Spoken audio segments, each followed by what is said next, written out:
Eh, nakita ko si Tropa pagtripan natin muna 'to. At tinanong ko nga siya kung ano nagtama sa wedding. Tawang-tawa oh, pero totoo naiinis na 'yan diyan. At ayun, hinampas na nga tayo.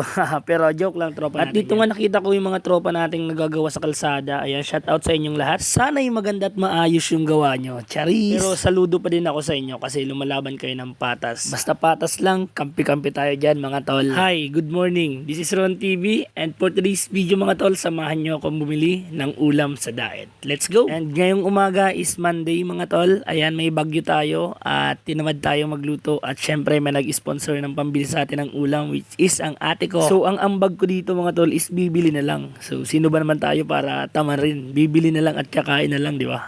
And for today's pala mga tol is walang pasok ang lahat ng level ng school mga tol, lahat ng paaralan dito sa Camarines Norte. Di ko lang alam sa ibang lugar kung meron or wala. At syempre dahil pa rin yan sa bagyong Nika PH. Kaya mga kababayan ko, mag-iringat po kita. Iyo, maging handa. Ako po si Kuya Kim, nagbabalita.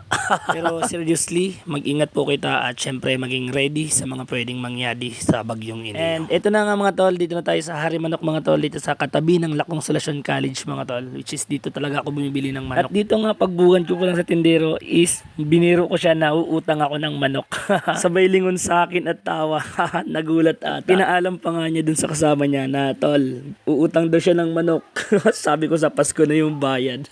Tawa na nga. At ito nga may bata ditong nakasabay ko, tumawa rin siya pag sabi ko na uutang ako. At syempre pinapili niya na ako kung anong gusto kong manok, yung juicy ba or yung maanghang. Syempre sabi ko yung maanghang. Ayan, habang tinatadtad niya ay naglalaway na talaga ako dyan ng sobrang mga tol. And pagkaabot nga niya, ibiniro ko ulit na sabi ko sa Pasko na to ha. Pero syempre shout out sa lahat ng mga tendero ng Harimanok Diet diyan sa may Lakong Solasyon College. Mabuhay kayo and saludo. And kung nakaabot nga kayo sa video to, please pa-share na din. Tapos follow niyo yung ate ko mga tol. Ayan yung profile niya. Salamat.